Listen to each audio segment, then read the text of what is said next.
ora tak ngono.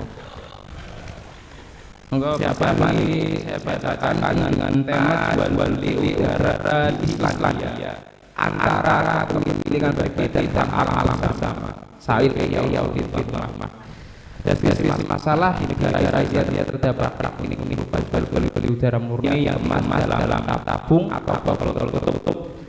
Udara tersebut dari kawasan pergunungan es dan lingkungan alami yang masih bersih. Kemudian dipasarkan ke negara yang tingkat polusi tinggi seperti Tiongkok dan India.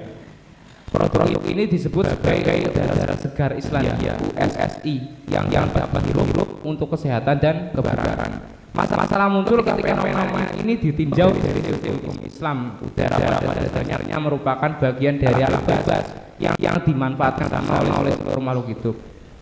Namun dalam praktek di Islandia udara tersebut telah ditangkap, dikompresi dan kemasi, ditangkap menjadi barang yang berjual dan dapat diserahkan.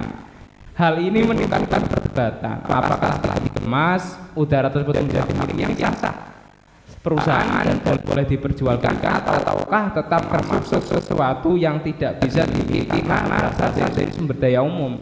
Persoalan ini juga menyentuh nilai moral dan sosial dalam transaksi modern.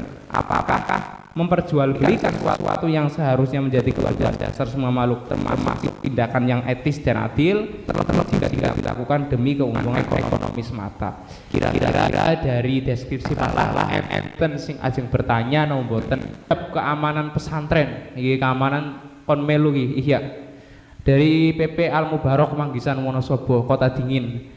Deskripsi masalah pondok pesantren sebagai lembaga pendidikan Islam tidak hanya mengajarkan ilmu agama tetapi juga menanamkan nilai-nilai kedisiplinan dan adab dalam kehidupan sehari-hari, termasuk dalam pelaksanaan ibadah berjamaah.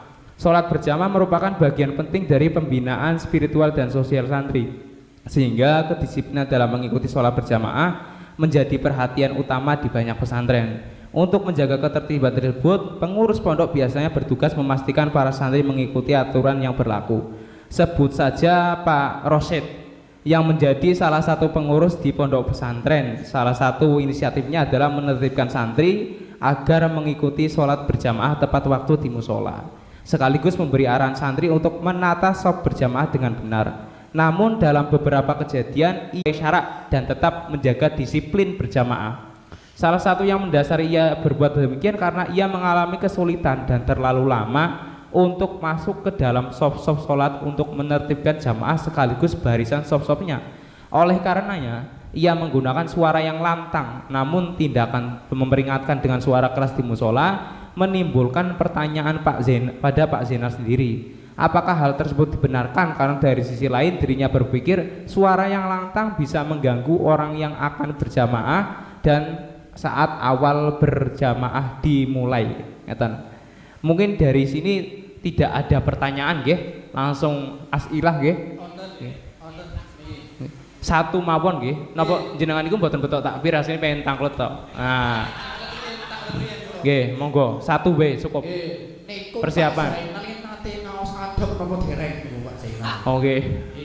Pak Zainal pundi? Monggo. Pak Zainal, Masya Allah. PP Al Mubarok Manggisan, monggo dijawab pertanyaan ini. Saya kira mboten perlu dijawab nggih. Keranten niku biasa wong gaji. Nah. Pertanyaan pertama, apakah tindakan Pak Zainal terkait menertibkan shaf jamaah santri dengan suara keras dapat dibenarkan? Ngeten. Monggo yang ajeng menjawab PP Andalusia. PP